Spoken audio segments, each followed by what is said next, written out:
Wong sok suci itu paling bahaya dalam sejarah. Eling-eling santri sing khusuk-khusuk. Mulane mboten niki sejarah. Mulane Kiai Memun, Kiai ngalim rata-rata gedeng santri khusuk dalam hal sejarah.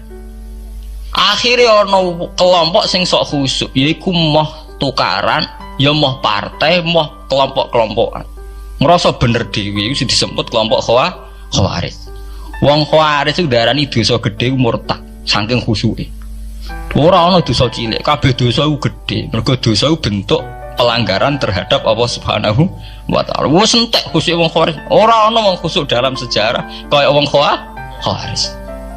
Tapi saking khusuke duwe akibat Ali ya diarani salah, Muawiyah ya diarani salah. Ya kaya wong saiki PKB diarani salah, PKNU diarani salah, NU diarani salah, Muhammadiyah diarani salah. Dekne mau klunak-klunak ning kamar ora tau gawe madrasah, ya ora tau mulang ngaji.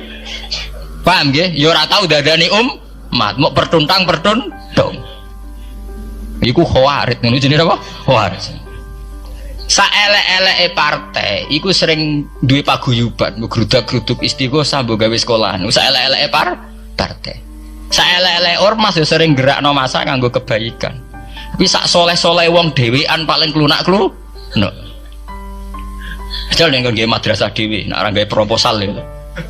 Nek ora ngono donyane entek, padahal donyane mung sapi kuru entek. Iku nggo pondasine tok ora cukup. Nggo pondasine tok mboten apa? Cukup. Wis wong soleh paling apik sak donya, umpama niat gawe masjid lho.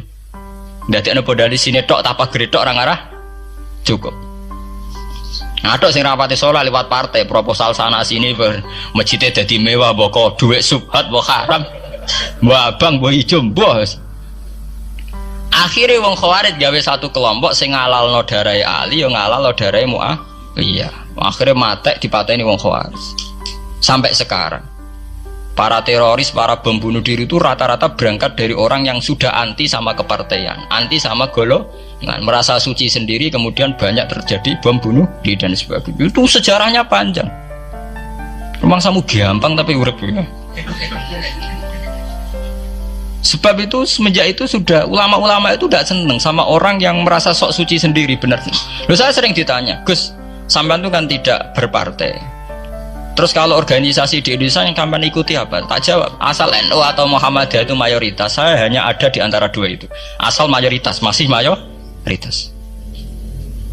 Soal aku tidak pengurus, memang tidak pengurus, tapi saya milih di antara NU atau Muhammadiyah. Asal masih mayoritas. Secara organisasi lah. Bahwa per detail perilaku kita karena kita punya ilmu, ya mungkin kita punya kekhasan-kekhasan sesuai kapasitas masing. Tapi kita harus milih salah satu NU atau Muhammadiyah. Karena ya Nabi sering pesan bahirul muslimin wa man sadza fin nar alaikum bil jamaah fa inna yadawahi ma'al jamaah wa man sadza fin nar. Kamu harus ikut kelompok mayoritas. Kamu nggak boleh hidup sendiri. Wa man sadza fin nar, yang merasa benar sendiri masuk neraka. Ya karena itu tadi ada madrasah karena dibikin kelompok NU. Nanti ada sekolahan modern yang menjadi izzatil Islam wal muslimin melawan wong Kristen atau wong fasik, ya sekolahan Muhammadiyah. Ngerono madrasah, ono turutan, ono lagar penceng, jasane wong ono sekolahan sing iso bersaing mbek non muslim wae Muhammadiyah. Ya itu saja kita. Karena kalau tidak direduksi begini, kita akan ikut kelompok-kelompok kecil yang merasa benar sendiri. Misalnya kelompok-kelompok yang kecil-kecil sing aneh-aneh, itu kan mereka lebih orisinil. Tapi saat orisinil kelompok kecil tuh luwih ngeri. Misalnya kayak kemarin ada kelompok An-Nazir. An-Nazir mungkin dia bisa ngepas no dawe Nabi yang sing rambutnya diping nih, sing tenggene japos bodone beda mek bodo kita. Saya tuh pernah melihat di Metro, ini cerita intelektual, pernah lihat di Metro wawancaranya ketua Jamaah An-Nazir. Itu dalam banyak hal memang mereka ingin memiripkan sama Nabi. Misalnya rambut dipilok diping. Dalam sejarah sampean takok ahli hadis, memang Nabi Sayyidina Umar Bakar tuh rambutnya apa di apa itu disemir. Terus mereka kalau sholat isya itu akhir, katanya Nabi kalau sholat isya sulusul lail dan sebagainya. Tapi apa sisi yang dari itu terus kemudian merasa persis Nabi? Wong Nabi itu macam-macam. Beliau hidup itu berapa tahun? 23 tahun. Semenjak beliau jadi Nabi itu ngalami kenabian pinten 23 tahun. Dan itu punya ikhwal-ikhwal yang rawan ada nasah mansuh. Seperti sekarang di Pondok Indramayu, di mana-mana ada satu kelompok yang nganggep kehidupan sekarang itu adalah periode Makkiyah. Periode Makkiyah itu satu periode yang dimana sholat cek rapati wajib, zina rapati haram, nyabu rapati. Ya ada kelompok-kelompok di kota-kota begitu. Di kota-kota juga banyak orang yang sama orang zina itu biasa, sama orang nyabu biasa. Mereka sendiri tetap mengharamkan zina, tapi nggak perlu dilawan. Sehingga polemik ketika FPI begitu, ada yang mengatakan periode sekarang itu mirip Makkiyah, di mana kemungkaran nggak perlu dilawan, yaitu bil hikmati wal mau'izatil hasanah. Ada orang yang menafsirkan Islam sekarang itu sudah periode Madaniyah, sehingga kemungkaran harus dilawan. Yang kayak FPI itu yang anggap sekarang sudah periode Madaniyah. Lah itu kan artinya begini, semua itu toh mengklaim mirip-mirip niru Kanjeng Nabi. Masalahnya semua itu juga ngeklaim mirip-mirip niru Kanjeng Nabi. Terus kemudian ini cerita Malik ahli sunnah. Kemudian sejarah memanjang. Sausi Ali bin Muawiyah keok, Sayyidina Ali keok di putra Sayyid Husain. Sayyid Husain kon ngakoni pemerintahane Yazid teng Syam. Sayyid Husain boten kersa. Idzan al mautu khairun li. Kalau begitu lebih baik mati. Terus dibantai teng Karbala. Bons. Ketika dibantai di Karbala malah melahirkan trauma lagi.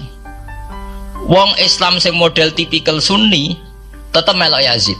Tipikal Sunni bukan Sunni, tipikal Sunni. Artinya melok Yazid wes ora usah dituntut dendam, malah ra ono bare. Akhirnya gak dendam. Kelompok Syiah iku apa-apaanan, putune Nabi kapundhut kok dingin-dingin saja. Kudu ono revolusi, akhirnya revolusi. Sing lahirno kelompok Syiah kanthi sak mangke. Karena kelompok Syiah itu berangkat dari tragedi Husain, semua penanggalan Syiah mengacu 10 Muharram di tanggal kabudute Sayyid Husain, dan revolusi Syiah selalu mengacu kebangkitan Sayyid Husain. Lah ahli sunnah mulai dulu karena melihat fenomena yang macam-macam wis pokoke kaya wong Indonesia saiki. Tenan mboten derek-derek iku mulai dhisik. Mohon begitu terus sejarah sampai lahirnya sejarah intelektual. Nah sejarah intelektual sejarah paling nakalan, jadi mau resiko terus ujuk-ujuk jadi sejarah intelektual, yaitu yang diikuti kados Mbah Hasyim Asy'ari, Mbah Fadl, ulama-ulama. Terus wonten panduan ahli sunnah secara gampang. Artinya secara gampang begini, ahli sunnah itu siapa? Orang yang dalam bermadzhab fikih mengikuti ahadul madzahib al-arba'ah. Orang yang dalam ilmu kalam mengikuti Abu Musa al-Asy'ari atau Abul Hasan al-Maturidi. Orang yang dalam tasawuf mengikuti Imam Junaid, Abul Qasim al-Junaidi atau Syekh Abdul Qadir al-Jilani. Ya begitu. Tapi kan mereka-mereka yang jadi panutan kita kan orang yang baru datang kemarin. Masa sahabat sabarani ahli sunnah? Tabiin, masa tabiin pengikut Abu Musa al-Asy'ari? Dhisik endi tabiin Abu Musa al-Asy'ari? Masa Sayyidina Umar pengikut Imam Syafi'i? Wong dhisik Sayyidina Umar. Nah itu jenenge pembakuan sejarah secara intelektual. Artinya karena mendefinisikan ahli sunnah itu kangelan. Sebabnya ahli sunnah itu wong sing ciri utamanya itu Syafi'i atau Maliki atau Hanafi. Dalam akidah anut Asy'ari atau Matu, ya hanya begitu saja. Ya sesuai secara kultural kalau di Indonesia ditarif ahli sunnah sapa ya nara NU ya Muhammadiyah. Karena Wahabi itu klaim ahli sunnah, sama jangan salah paham. Wahabi sendiri itu menurut konvensi internasional itu masih ahli sunnah. Yeah. Dalam seminar-seminar OKI sedunia Wahabi itu masih kategori ahli sunnah. Muhammadiyah termasuk masih kategori ahli sunnah. Tapi kemudian ahli sunnah direduksi lagi. Ahli sunnah iso boy, sing sarungan ketunan kuno ya napa? Ahli sunnah. Repot kan? Akhirnya secara global digawe takrif ahli sunnah itu sapa? Sing ora jelas sikape. Lah anak Syiah sing wani Amerika, itu takrif itu berkembang terus. Wah kebetulan Syiah diwakili oleh Iran, mulai dhisik ciri utamane Iran wani Amerika. Enggak dong, Iran nate dipresideni Shah Iran. Shah Iran itu Pahlavi bonekane Amerika. Terus digolengno mbek monarkine Khomeini mbek Ali Syariah. Semenjak itu Iran identik mbek wani Amerika, dimulai zaman era revolusi sinten Khomeini. Badhe niku Rafsanjani nggih masih wani Amerika. Terus sama ke Ahmad Ahmadinejad nih. Mulai riyen Iran kok di ciri khas sebuah negara yang wani napa? Amerika. Wani tenan Boris pokoknya jadi sejarah. Dene wis duwe sejarah ciri khasnya wani napa? Amerika. Nah sesuai dari takrif pemerintahan Sunni piye? Sing balane Amerika, adalah Arab Saudi balane Amerika. Lah sing Syiah sing wani. Lah sesuai tarifnya itu ben misalnya Amerika runtuh sing kuat Cina. Lah itulah kehidupan intelektual. Kehidupan intelektual itu akan selalu berkembang. Dan kita sebagai ulama, sebagai orang yang ngerti Quran harus membaca itu terus fenomena itu, fenomena pergeseran-pergeseran itu. Lah sampai anak menangi lah jenenge kiai ra ketunan koyo muruah. Ya menangi ketika ra ketunan dimulai tradisi PBNU sing tukang kiai desa mesti anak buahe PBNU. Lah genge sing Jakarta do ora tau ketunan, kewapok. Lah takano Mbah Sakur, jenenge riyen kiai jajar wong wedok UF. Suwe-suwe wala-wali zaman ketuane kiai rak PBNU. PBNU ini jajar-jajar Megawati.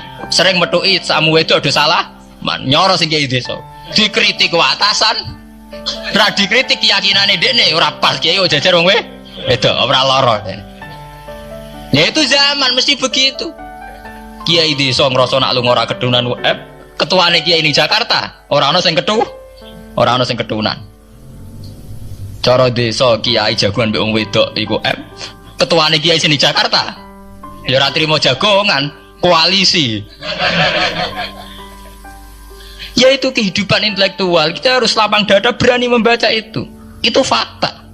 Kowe ora usah dadi khawarit karena kecewa terus dadi napa? Khawarit. Kecewa Pak Hasyim Asy'ari, kecewa Gus Dur terus dadi khawarit klunak-klunuk mbek gremang-grem. Tidak bisa. Kita harus gentleman sesuai dawuh Nabi ilzamu jamaahirul muslimin wa man sadda finnar alaikum bil jamaah fa inna yadawi ma'al jamaah wa man sadda finnar. Mulane kula umpama partai nggih milih sing gedhe, ormas nggih milih sing gedhe. Bukan oportunis ya milih yang itu. Mergo sing cilik-cilik malah bulet ngono ngaten. Paham nggih? Mungkin yang cilik itu bener tapi bulet. Cara bahasa ini derek mainstream saja, yang umum-umum saja. Kan kalau kiai kan butuh lunga ra ketunan kira ketunan. Umumnya wong piye ge wae umum-umum wong. Kalau niku khusus umum-umum wong, sing ringan-ringan saja itu sing umum-umum saja. Gitu tadi ya. Karena sejarah ahli sunnah sendiri itu sejarah yang disederhanakan oleh proses intelektual. Kalau baleni malih sejarah ahli sunnah piyambak itu sejarah yang disederhanakan oleh proses intelektual.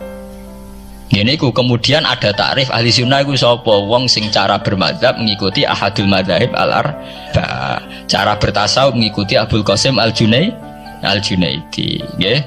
Cara bertauhid atau berilmu kalam nganggo Abu Musa al-Asy'ari atau Abdul Hasan al-Maturidi. Tapi mana ada takrif itu zaman Nabi? Nabi ku ora menangi periode ini Abu Musa al-Asy'ari, ya ora menangi Abdul Hasan al-Maturidi. Zaman mau ngoten tok. Ahli sunnah sinten ya Rasulullah? Ma'ana alaihil yauma wa ashabi. Ya wong sing anut aku lan anut sahabatku. Alaikum bisunnati wa sunnatil khulafair rasyidin al-mahdiyyin. Kowe ku anut aku lan anut khulafair rasyidin. Iya zaman Abu Bakar enak ketuane sitok. Tunggale zaman Basim Asy'ari enak karo anut Basim, nak era putu. Jare sepo ya putune, jare sitok iku ya putune, iku ya putu, angger wong ya putune. Kula ereng wonten kiai alim wali teng Jawa Timur. Niku anak putune niku ora bangga. Mergo ager wong ya seputune. Lho nggih to nggih. Misale Mbah Hasyim Asy'ari kiai top. Nah Mbah Hasyim jek dhewean kabeh wong napa dawuh Mbah Hasyim. Era anak rek 6 5. Lah nek era putu karek ngitung kan. Anak-anak 5 dhe anak 5 anak putune wis sawe. Putune madzhabe beda-beda. Wong kula mondok sarang nggih menangi. Istilah sarang riyen Bani Ghazali, madrasah sarang namine Madrasah Ghazaliyah. Era Mbah Ahmad Bani Ahmad. Era Mbah Zubair Dugdeng, alim terkenal istilah Bani Zubair. Samangke pun benten malih. Putrane Mbah Zubair tuh banyak. Ya, putrane Mbah Zubair banyak. Nah, kebetulan yang punya nama besar Ki Maimun. Ya ada sendiri Bani Maimun, yang satu Bani siapa? Bani. Ya sama Mbah Zubair. Tapi era anak kan sudah beda kan? Lah Basim Asy'ari nasibnya ya nanti kayak itu. Beliau satu dulu masih tunggal, wong mesti daerahnya Basim Asy'ari. Era putu. Gus Dur ya putune, Lili Wahid ya putune. Anake Ki Wahid piyambak pinten? Urung anake Pak Yusuf Hasim piyambak pinten misalnya anake wah pirang-pirang kabeh ketika tukaran alasan aku ya putu iku ya putu sing dinggo genderane bae ayo. Dan iki kula cerita Mbah Batu Ampar Samsudin Batu Ampar wali terkenal ya wong dadi putune ya bangga tapi saiki putu-putune ora bangga mergo angger wong ya putune lah anak sebagian anak sing seneng wayah apa ora angger wong putune wong di antara dzurriyane sing seneng wayah angger wong ya putune ini masalah-masalah yang itu tadi ya. Kemudian ada persederhanaan intelektual kayak masalah ahli sunnah itu sing anut Sayyidina Ali jare anut sahabat sing anut Muawiyah jare ya anut sahabat termasuk sing anut Ibnu Abbas sing anut Abdullah bin Umar di mana dua sahabat ini dalam posisi orang melok-melok makanya kayak saya kayak ulama-ulama rata-rata mengikuti mazhabnya Abdullah bin Umar karena saat ada konflik Ali Muawiyah beliau itu bersikeras orang melok-melok beliau tetap mengajarkan sunnatul Rasulillah tanpa berpihak kelompok. Tapi banyak riwayat mengatakan Abdullah bin Umar bin Abbas itu kecewa. Hanya kecewa itu gedon dene ramel-melok. Ya karena itu tadi, ketika ada dua pilihan ramel-melok itu ya terus repot. Nggih sampean saiki pikir mau nih. Saelek-eleke wong melok P3 atau PKB iku melok nentokno kemaslahatane Jawa Timur, mbuh Bojonegoro, mbuh apa. Tapi saapi-api wong ramelok-melok, nentokno mudin lho ramelok-melok. Sehingga ada mazhab ahli sunnah sing majibno wong kudu melok-melok karena saapi-api wong ra melok-melok itu ndak ada yang dikaryakan nggak ada yang dipekerjakan oke misalnya taruh saja misalnya sampean melok PKB atau P3 atau melok PAN saelek-elek melok itu mesti melok mikir nasib bangsa tapi saapi-api ra melok-melok ora ono sing mbok lakoni. Sebab itu ya banyak saja ulama yang mengatakan ketika ada partai yang macam-macam kayak kudu melok salah siji. Bukan apa-apa ya nganggo perhitungan amal. Kalau lama ya pakai perhitungan apa? Amal. Sebab itu ketika ada waqatil Jamal, ketika Sayyidina Ali bentrok be Aisyah, itu ya sahabat ada yang melok Aisyah, ada yang melok Ali, ora kok terus muni ra melok. Ya tapi itu tadi kula mau matur teng awal ketika Rasulullah dawuh kowe anut aku lan anut sahabatku dawuh iku masih normatif. Artinya normatif ketika sahabat kepemimpinannya tunggal jelas anut Abu Bakar. Lah nek saiki sahabat dhewe wis tukaran. Iku tunggale ana wong dawuh kowe anut kiai, mati urip donya akhirat anut kiai. Urusane kiyaine dhewe wis beda be. Ngono urusane kiyaine dhewe wis beda. Ya iya misalnya kiai PKNU kan ngono alasane kowe anut kiai, anut sapa ora anut ya empun mbah tapi kiai kula P3 mau cari kiai P3 kowe mati urip anut kiai empun anut mbah cuma kiai kula PKB. Nah ini masalah. Lah ahli sunnah itu kayak itu posisinya itu begitu. Nah, kemudian konvensi internasional mengatakan daripada bulet ngono terus dibakukan secara intelektual dan diikuti oleh Mbah Hasyim Asy'ari, Mbah Fadl, ulama-ulama Indonesia terus gawe takrif sing sederhana. Ini terus dibakukan lewat kitab Al-Kawakibul Lama'ah sing disahkan muktamar teng Jombang. Ahli sunnah pokoknya panduannya begitu. Fikih aja sampai metu ka madzhabul arba'ah. Tauhid aja metu ka Abu Musa Al-Asy'ari atau Abdul Hasan Al-Maturidi. Tasawuf anut Imam Abdul Qasim Al-Junaidi atau anut si Abdul Qadir napa Al-Jilani. Ya, atau Imam Ghazali ya kayak itu. Artinya umpama bebas ngeri. Misalnya bebas ngeten. Fikih anut Dawud Adzairi, ora selingkuh terus ki misalnya. Oh, Dawud Adzairi syaratnya kawin kaya wong selingkuh. Mesine fikih anut Dawud Adzairi gak barbaran dah. Oleh kawin mut'ah, oleh kampun apa wali. Ora seneng hotel seksine supir tok terus kawan kawin. Lah umpama tasawuf anut Ibnul Arabi utawa anut Al-Hallas. Apa ora wahdati wujud kabeh manunggaling kawula ing Gusti. Untuk kita tahu kita tasawufe kon anut Abdul Qasim Al-Junaidi sing kaya umume wong. Beliau sebagai ulama ya mulang ya kumpul wong. Lah munggo tasawufe anut Ibnul Arabi. Apa ora wahdatil wujud utawa anut Husain Al-Khallat apa ora dadi Siti Jenar. Paham ya? Jadi ora gunane dibatasi, nek ora dibatasi liar tenan.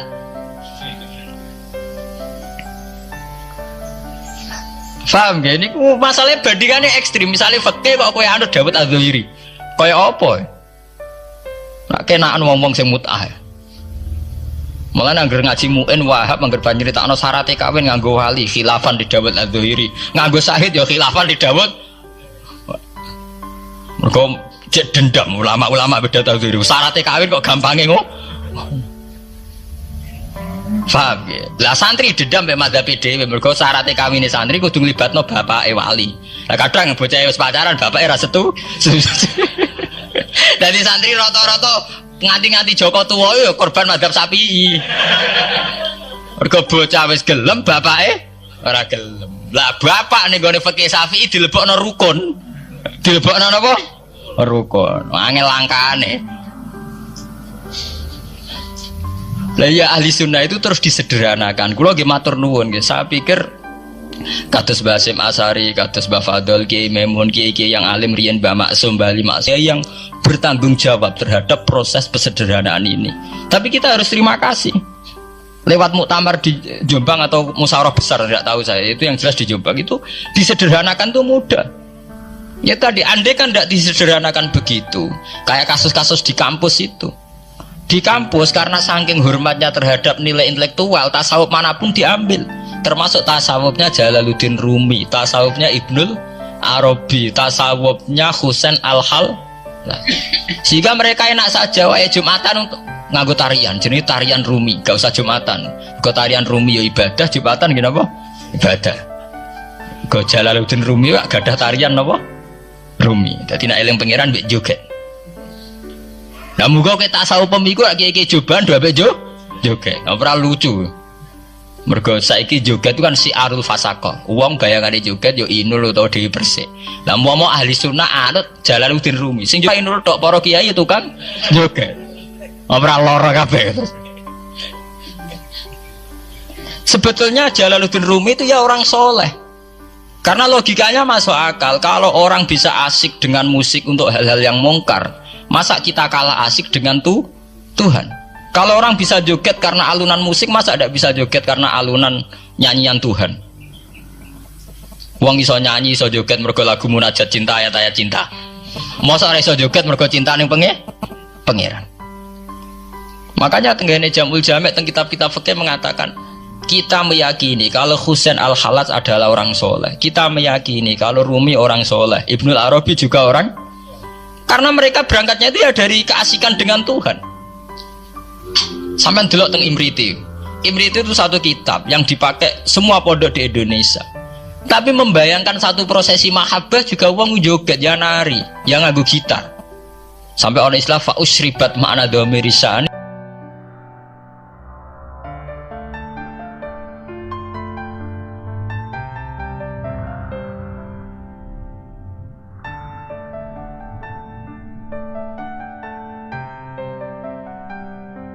Kelawan naghomatul autar. Alhan itu artinya itu tali gitar, senar apa? Gitar. Bil alhan kelan pira-pira nyanyian. Di wong nak wis tasawufe mahabbah ning Allah dhuwur iku wis ra iso muni Allah ra iso. Muni la ilaha illallah wis ra iso kesuwen. Selak senenge ilang. Akhire mau faus ribat makna domiris san. Sing ana mau hu tok. Mergo kan fa'lam annahu la ilaha illallah. Pemirsaan, sing pemirsaan hune tok. Annahu sak temne kelakuan saan. La ilaha illallah. Sebab itu tasawuf itu kan ana urut-urutan. Nak mubtadiin wiridane la ilaha illallah, la ilaha illallah. Engko rondok kelas mutawasit Allah. Kelas paling tinggi hu tok ora repot ke. Nah saiki wong tasawuf hu ora ora karepe. Dadi ora Allah ora la ilaha illallah tapi napa? Hu. Tapi mon usribat artinya sudah tercampur aduk tengah hati. Fa usribat makna domiris san. Lha niku nak mon usribat niku dengan sendirinya nari. Jadi terus disebut sakniki secara sejarah karena yang memulai itu Rumi disebut tarian Rumi. Iku eleng pangeran asik sambil nari. Nah, kalau nate maca kitab Masnawi, macam masuk akal. Tarian Rumi itu kan ada filosofinya. Misalnya tangan kanan menengadah ke langit, tangan kiri menyebar rahmat di bumi. Jadi intinya filosofinya itu tangan kanan ngambil rahmat dari langit, tangan kiri menyebar rahmat di bumi. Nah, dari canom-nom karek sing nari tegus. Nah, sing nari artis yang menarik, nah ora ya ora. Mergo bareng diperagakan wong jenggoten tuwek-tuwek ra ono sing delok. Bareng ning kampus diteatrikalno sing nari mahasiswa ayu-ayu wong do delok kabeh. Lah deloke krana filosofi cinta apa krana cinta penari. Lah iku sing perkara. Sing waringi perkara ra niku. Bareng sing nari wong ayu kan menari. Lah sing menarik iku filosofi narine apa penari? Penari ini nyatane nek sing nari wong sepuh ya ora menah. Nah, mari perkara bolak-balik esuk nafsu napa? Mari perkara. Tapi memang begitu. Lah andekan niku cerita malih, andekan para kiai-kiai kita dulu tidak memutuskan tasawuf anut Abdul Qasim Al-Junaidi, tentu kita liar. Bisa saja kita milih Jalaluddin Rumi atau milih Ibnul Arabi atau milih Husain Al-Hallaj atau kalau di Indonesia terkenal milih Siti Jenar. Pramanunggaling kawula ing Gusti. Endi Siti Jenar? Ana Siti Jenar sing ana Allah. Bareng. Lah ya Allah ning ndi? Ning kene anane makhluk apa golek. Sakhire budak-budakan Mbak Kali Jogo nih. Repot kan nek ngoten terus dipateni jarene. Bareng dipateni darah jari tulisan la ilaha illallah. Wis repot ra ono buare nane. Kaya Husain Al-Hallaj ngoten niku. Mafi JB illallah ning sakku anane pangeran. Ora trimo apa takoki pangeran. Husain Al-Hallaj ra ono. Wiridan la ilaha illa ana ora disembelih wong akeh kuwi.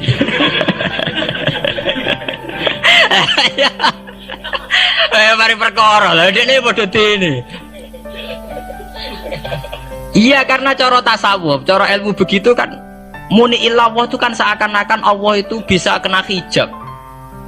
Kowe nganti roh wong liya ku berarti kowe ora iso nyekseni pangeran. Saat kowe nyekseni pangeran ora iso ngomong liyane Allah, akhire ya muni Allah tok. Takoki Husain Al-Hallaj ning ndi ora ono sing ana Allah, mergo dekne nganggep donya wis al-adam mahdu. Sebener-bener tidak ada. Ya muni Allah tok niku. Wiridan muni anal haq. Ana dzul jalali wal ikram ora sembelih wong akeh. Dasar sing komentari wong fikih ora dong. Sing ngene wong fikih ora dong. Ilmu ngoten mboten apa? Dong. Ya ora sambung itu sembelih. Wong fikih mulai dhisik fatwane khas, gak cocok nyembelih. Ya nganti saiki gak cocok muni rasah muni. Mulai dhisik hobine ngukumi wong. Sampai sak gedene Husain Al-Hallaj dihukum. Ya begitu. Makanya kita harus terima kasih ya di NU itu begitu itu tidak mudah proses pengambilan keputusan begitu tidak mudah. Misalnya tafsir ya terus disuruh pakai Jalalain. Kenapa tidak pakai tafsir yang lain? Misalnya pakai Fakhrul Razi. Ya tidak mungkin karena ya itu tadi banyak khas-khas Fakhrul Razi yang susah diikuti. Sehingga yang standar yang mesti muktamad ya kayak Imam Suyuti. Meskipun antara orang alim sendiri ya berpetualangan, kadang cari Ar-Razi, kadang cari Zamasari, kadang cari macam-macam. Yaitu ya disederhanakan.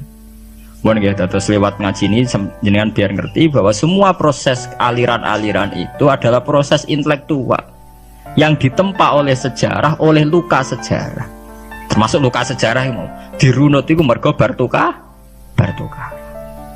Sehingga Nabi Muhammad piyambak merunut sejarah itu ya sausé tukaran. Gini ku wonten polemik Yahudiyah awin Nasro al-Nasrani. Dhisik endi? Tuwa endi? Bareng adu tua terus Quran memvonis inna awwala baitu wudi'a linnas lalladzi bibakata barokah wa hudal lalamin.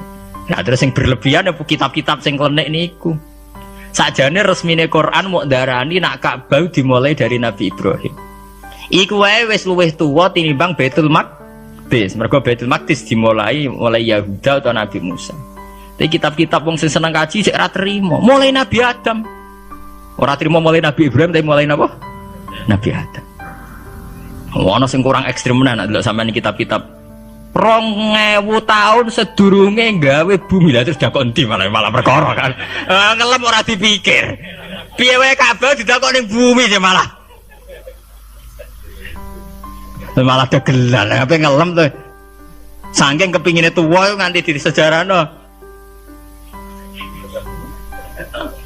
2000 tahun sebelum apa? Bumi. Lah terus didakok napa? Endi? Wong kabar ning bumi. Mulane nak ngelem aja berlebihan, malah bulet. Akhire malah mbok sing umum-umum wae, piye wae istilah Quran pokok inna awwala baiti wudi'a linnas lalladzi bibakatan apa? Wa baraka wa hudalil alamin. Piye istilahnya tuh fihi ayatum bayyinatum maqamun apa? Bro. Memang banyak tarikh yang mengatakan dulu Nabi Adam sudah haji. Nabi Nuh sudah haji yang mengitari Ka'bah itu. Dulu bentuknya Ka'bah itu kazubdatin filma. Jadi ketika bumi burung jadi bumi itu kalma banyu, ketika banyu ana zubdah. Lah zubdah untuk itu sing dadi Ka'bah. Ya tapi nak diwalek menawa berarti Ka'bah asline untuk ya pelecehan meneh perkara kan. Bola-balik perkara cara kula nu ora usah lah berlebihan begitu itu ndak usah. Ya sudah kita meyakini wong sing penting itu dalam sejarah polemik itu sing penting Ka'bah luwih tuwa timbang Baitul Maqdis itu saja. Karo aku lah mbek sampean. Wong aku maca kitab pirang-pirang. Apal wisan lho. Ngomong gak jare-jare, wah nuruti jare ora ono bare. Tunggal ahli tarikh jare Nabi Adam ketemu Sayyidah Hawa ning Arafah, mulane diaran Arafah. Mergo lagi kenal, ketemu pertama. Lagi nang swarga wis suwi kok lagi kenal, malah dagelan istilah kok. Li annahuma ta'arafa fiha. Mergo Adam mek Hawa kenalan meneh ning Arafah. Jarene ning swarga diusir bareng. Saiki cerita lagi kenal sing bener ne piye? Ana sing darani ora turun pertama ning bumi ning India. Mergo India gone wong ayu dadi bayangane terus napa? Di India. Bareng kena arkeologi sing tukang gali beda-beda sing kawak niku. Manusia tertua jare malah ning Sangiran, daerah Klaten ngono. Apa kowe wani Nabi Adam iku pertama ning Klaten. Ah, kena sejarah versi intelektual malah kacau meneh. Mergo fosil-fosil ditemukan terus dinyatakan ini fosil tertua ning Sangiran. Kowe iso bayangno Nabi Adam tumuti ning Klaten ning Sangiran. Ora lara kae malah kena. Ngono niku ora usah berlebihan. Kita meyakini kalau Abul Basar bernama Nabi Adam ya sudah. Mbok dia cek ning Mekah, cek ning Sangiran, cek ning Australia. Wong jare aborigin ya tahu ditemukan ana fosil ning daerah aborigin tertua. Terus bayangno Nabi Adam wong putih aborigin ning Australia. Repot Sangiran ambek aborigin. Lah pakar arkeologi rong tahu menine Mekah atau Madinah. Ora lara ya. Ya ora ono bare, polemik begitu tidak ada barenya. Ya malah lewat ngaji ini sampai ngerti kenapa ya Bani Israel diungkit-ungkit lagi di Quran karena polemik agama Islam itu dulu pertama adu debat sama komunitas Yahudi Nasrani. Yaiku adu ilmu tuwa, paham nggih? Adu ilmu tuwa. Sitok darani Musa terbaik, sitok darani Isa terbaik. Dan Nabi Muhammad adalah anut Nabi Ibrahim. Sing wa ma unzilatit Taurat wal Injilu illa min ba'di. Di mana Taurat dan Injil itu satu generasi, satu periode sing jelas-jelas sakwise Nabi Ibrahim.